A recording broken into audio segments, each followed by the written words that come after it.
तर सांगलीमध्ये भाजपा विरोधात शिवप्रतिष्ठा निवडणुकीच्या रिंगणात जो आहे तो उतरणार आहे। उमेदवारी डावलल्याने अपक्ष निवडणूक लढवण्याचा भाजपला इशारा देण्यात आलाय।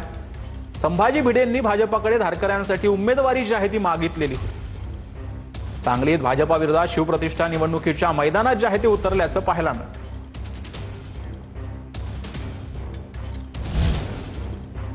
तर अमरावतीमध्ये शिवसेना आणि भाजपचं जागा वाटप काही ठरेना।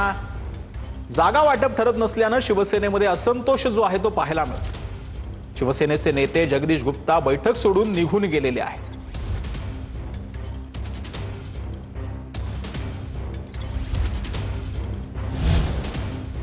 तर मालेगाव पालिका निवडणुकीमध्ये भाजपा शिवसेनेची युती तुटलेली आहे। अद्वै हिरे, बंडू काका बच्छाव, सुनील गायकवाड यांच्या नाराजीनंतर मोठी घडामोड समोर येते।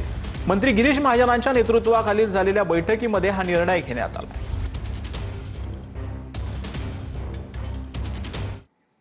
तर मुख्यमंत्री देवेंद्र फडणवीसांच्या महत्त्वाकांक्षी प्रकल्प शक्तीपीठ महामार्गात बदल करण्यात आला। आता हा महामार्ग माढा मतदारसंघातील अविकसित भागातून जाणार आहे। मुख्यमंत्री देवेंद्र फडणवीसांच्या या निर्णयाचं शहरवासियांनी फटाके फोडत एकमेकांना पेढे भरवत स्वागत केलं।